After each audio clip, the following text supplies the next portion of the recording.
Tetapi ternyata mereka mendustakan ayat-ayat kami. Maka kami siksa mereka sesuai apa yang telah mereka kerjakan. Sadaqallahul adzim.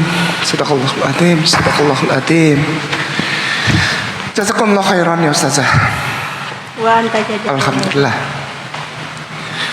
Jika sekiranya penduduk negeri-negeri beriman dan bertakwa, jika sekiranya para bapak-bapak tahu apa yang dikerjakan ibu-ibu, jika sekiranya anak-anak tahu apa yang dirasakan oleh ibundanya, jika sekiranya para tetangga tahu apa yang dilakukan oleh para ustazah, para ibu-ibu rumah tangga, jika sekiranya pemerintah tahu apa yang dilakukan perempuan-perempuan di negerinya, jika sekiranya dan apabila dan sekiranya walau dan apabila, jika sekiranya dan kalau. Berarti kalau kita ngomong jika sekiranya dan kalau, maka orang itu sebetulnya sudah tahu apa yang terjadi gitu ya. Pelan-pelan ya. Pelan-pelan ya. Coba dia tahu ya, coba dia tahu gitu. Kita ini udah ngumpul di sini tapi dia belum tiba, dia pikir jam 11. Seharusnya kalau orang bilang mungkin dia sedang dalam perjalanan atau apa. Tapi kalau orang bicara begini, aduh, kalau saja dia sudah ngumpul, berarti sebetulnya dia sudah tahu bahwa pengajian dimulai jam 10 misalnya. Nah, dalam hal ini surat Al-A'raf yang akan saya sampaikan masih sangat punya keterikatan yang erat, punya mata rantai yang kuat dengan tema perjalanan saya di 6 hari di Balikpapan kali ini. Perjalanan saya yang kedua di Balikpapan kali ini. Judulnya, temanya adalah One Faith, One Direction. Seperti yang para ustazah baca ya, One Faith, One Direction. Satu iman, satu petunjuk. Pembacaannya memang di setiap masjid lain-lain. Kemarin pun kita di tempatnya Pak Ponijan itu membacakan surat dari Ali Imran ayatnya yang ke-84 dan 85. Tapi intinya surat memang lain-lain, tapi mata rantainya kuat sekali dan tidak pernah ngambil ini dari tempat yang membedakan sasaran tema. Tidak, tetap temanya dan ayat-ayat yang diungkapkan itu berlaku dalam kehidupan sehari-hari. Al-Quranul Karim adalah kitab yang logik, yang apa ya, yang nyata. Oleh sebab itu ketika membaca Al-Baqarah, Bismillahirrahmanirrahim, Alif Lam Mim, tidak ada yang tahu artinya. Sehingga ditulis artinya di situ hanya Allah yang memegang artinya, yang mengetahui artinya. Dialah rahasia itu ada di tangan Allah. Lalu zalikal kitabul la raiba fih hudalil muttaqin, tak ada keraguan. Jadi ketika orang bilang tak ada keraguan, maka ayat Al-A'raf ini sebagai ayat yang berikutnya setelah surat Al-Baqarah, tidak ada keraguan di sini bahwa sebetulnya kalau dibilang penduduk negeri-negeri beriman dan bertakwa, aduh coba ya, satu negara Indonesia ini semuanya Islam,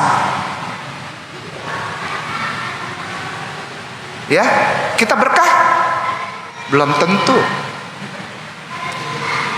Sekarang contohnya, mayoritas negara Indonesia itu sekarang Islam itu ya dibilang mayoritas, nah ya percaya? Enggak, itu bohong. Mohon maaf ya Ustazah sedang berhadapan dengan saya Kainama yang masuk namanya di dalam 50 nama Ustadz yang radikal yang kemarin ada di TV. Ini orang yang diundang sama Namira, ini orang yang lagi ditulis sama pemerintah ini. Kemarin ada 41 masjid terpapar. Apa tuh terpapar apa? Radikalisme apa? Ini parah ini. Salah undang Ustazah. Salah undang karena saya dijauhi justru.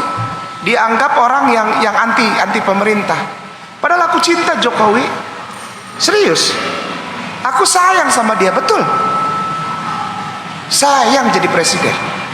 Sayang kan itu. Aku sayang sama dia. Sayang dia jadi presiden. Sayang kan? Sayang. Itu sayang Ustaz ya. Kata orang aku anti Jokowi, siapa bilang? Aku mendukung dia, mendukung ke jalan yang benar, insya Allah. Ya, bukan berarti dia salah, enggak. Saya tidak punya hak untuk menghakimi, nggak ada hak saya. Siapa saya aja masih belum benar kok. Menyalah-nyalahkan pemerintah enggak, tapi saya dimasukkan namanya. Tidak ada sedikit pun terbersit di dalam pikiran saya ketika saya membaca Al-Quranul Karim yang suci dan agung. Al-Furqan itu pembeda itu. Pembeda apa? Dari yang benar yang salah, yang gelap yang terang, yang hitam yang putih. Ya, yang hitam yang putih. Yang jahat yang baik, siang malam, tinggi pendek, gemuk kurus, XLS. Dan semua yang ada di dalam Al-Quran Al-Furqan itu jelas benar, tak ada keraguan di dalamnya. Tidak ada keraguan. Lalu kenapa Ustadz bilang tadi, kok Ustadz ragu kalau seluruh bangsa Indonesia ini Islam, damai sejahtera, dipenuhi berkahnya, rizkinya dari langit dan dari bumi. Itu kan janji Allah. Jika penduduk negeri, jika sekiranya penduduk negeri ini bertakwa dan beriman kepada Allah, imannya Islam, takwanya gimana? Akhlakul karimahnya gimana? Orang kiai sepuh aja sama ustadz muda ditunjuk-tunjuk di acara live TV kok, TV nasional, ditunjuk-tunjuk, disalah-salahin, padahal itu kiai sepuh. Allahu Akbar kabira. Dan sama-sama muslim yang ngomong pakai itu juga sama, tapi dia tunjuk-tunjuk kiai sepuhnya. Kalau memang ada yang salah dari kiaiku, cari waktu yang tepat, berdua saja datang, cium tangannya, cium jidatnya. Kiai, kayaknya sepertinya ada yang mengganjal di hatiku. Aku mau tanya. Padahal di dalam Islam disuruh untuk bertabayun lebih dulu. Enggak ada. Mungkinkah kita akan damai sejahtera kalau seumpamanya seluruh penduduk negeri Indonesia ini Islam? Tidak juga. Yang benar adalah ketika semua orang beriman dan bertakwa. Nah sekarang masalahnya negara kita ini sedang ada di dalam posisi ada orang yang beriman dan ada orang yang bertakwa. Bu jangan itu bentar ketahuan. Ini kan lihat aja. Kan ada dua ya, beriman dan ada dua hal ya. Bukan cuma beriman saja, bukan cuma bertakwa saja, tapi beriman dan bertakwa. Surat Al-A'raf ini yang ngomong, bukan saya. Baru itu semua. Ada orang yang sudah tahu tentang beriman dan bertakwa, tapi dia pura-pura nggak tahu. Ada bu, ada. Nggak apa-apa nggak berjilbab. Dia tahu bahwa itu wajib hukumnya bagi perempuan untuk menutupi auratnya. Nggak apa-apa, yang penting hatinya berhijab. Hati gimana pakai hijab? Operasi dulu, levernya dikeluarin. Lever, hati dikasih hijab, hidup orangnya. Allahu Akbar kabir. Oh kita nggak bisa ngelihat orang pakai hijab atau tidak pakai hijab. Yang hijab juga belum tentu baik. Itu kan kata lu, karena lu nggak baik, nggak pakai hijab. Biasanya yang ngomong gitu tuh orang-orang yang tidak berhijab beneran. Cek sendiri dan cross check.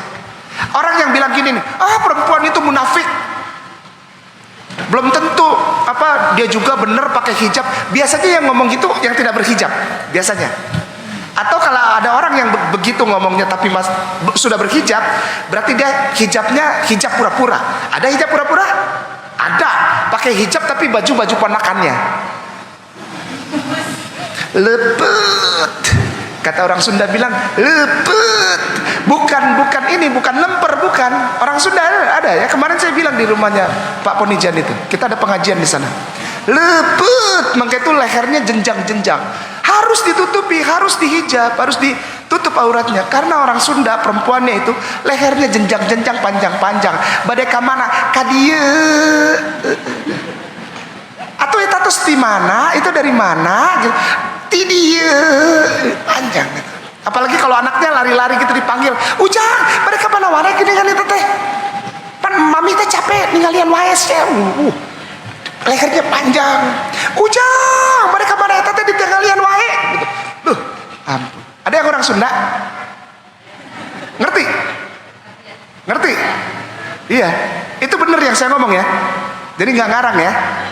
Cari ustadz jangan yang kebanyakan ngarang. Yang logik, yang punya fakta saja. Jangan yang aneh-aneh. Ya. Para ustazahku yang disayangin dan dimuliakan Allah di Masjid Namira yang penuh berkah ini.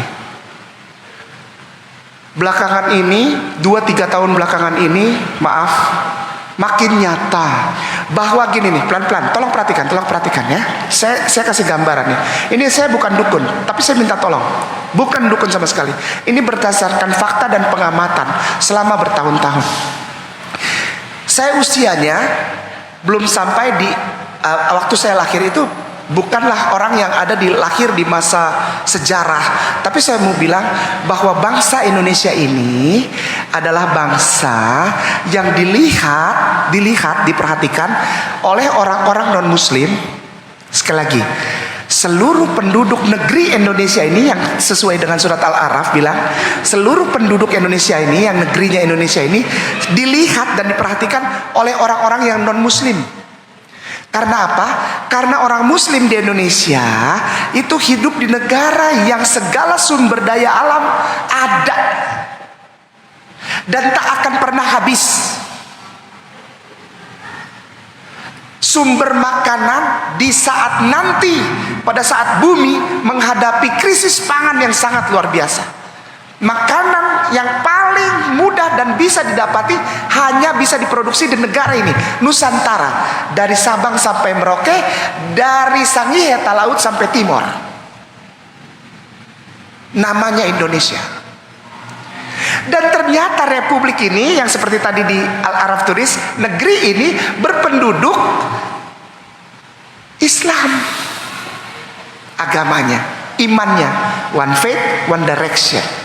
One faith, one direction. Satu iman, satu petunjuk. Tidak ada yang lain. Ustadz, bener gak mayoritas? Saya bilang tadi salah, kita gak mayoritas. Islamnya agama pemeluknya paling banyak.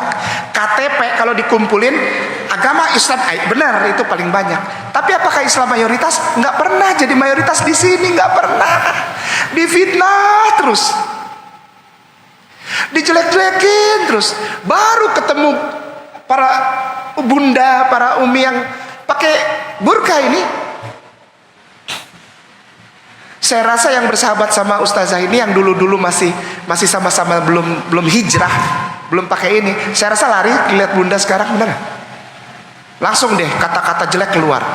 Gua tahu dia dulunya kayak gimana. Udahlah, gak usah munafik lah. Dulu tapi dulu itu dicongkel terus sama dia. Dicongkel dan dilimpahkan sama orang yang berhijab. Karena apa? Karena dia belum berhijrah. Dia terusik kenyamanannya dengan tidak berhijrah, itu nyaman loh. Para wanita ada yang tidak berhijab ya, dan dia nyaman dengan ketelanjangan itu, dia nyaman. Ada yang gitu ya. Diomongin sedikit tentang jilbab, so tau udahlah gak usah so cuci. Dulu juga lu sama kayak gua.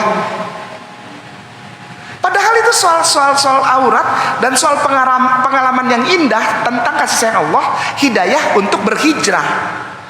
Dia ngomongin gitu marah biasanya, dan yang marah itu biasanya yang belum berhijab, benar? Terus dia mulai serang teman-teman yang sekarang sudah berhijab. Lihat tuh si Anu, semenjak nikah sama si Anu sama si Fulan, udah deh dia jadi wanita teroris. Begitu ketemu, udah deh, jangan gitu kakak jangan gitulah. Saya tahu kakak dulunya kayak gimana. Diserang terus, difitnah terus. Salah sedikit ngomong, wanita berhijab itu difitnahnya kayak orang habis nyolong apa gitu. Ditekan terus, bahkan di kehidupan sehari-hari ditekan, diteror, sampai akhirnya yang berhijab kembali lagi tidak berhijab. Ada yang kayak gitu? Banyak saya temuin. Nggak kuat. Sampai datang ke saya bilang jangan curhat sama saya ini laki orang. Saya kasih arahkan untuk kepada ustazah saja. Nggak mau ustaz, biarin ada ustazah, tapi ustaz dengerin saya. Iya boleh, kalau begitu boleh. Bukan cuma ustazah, dia baru saya. Ada ustaz juga, itu baru top. Oh ya udah mau. Akhirnya kita janjian di Cikini. Dia sudah berhijab dan dia artis papan atas. Beneran ini bukan beneran, ini rumah Allah nih.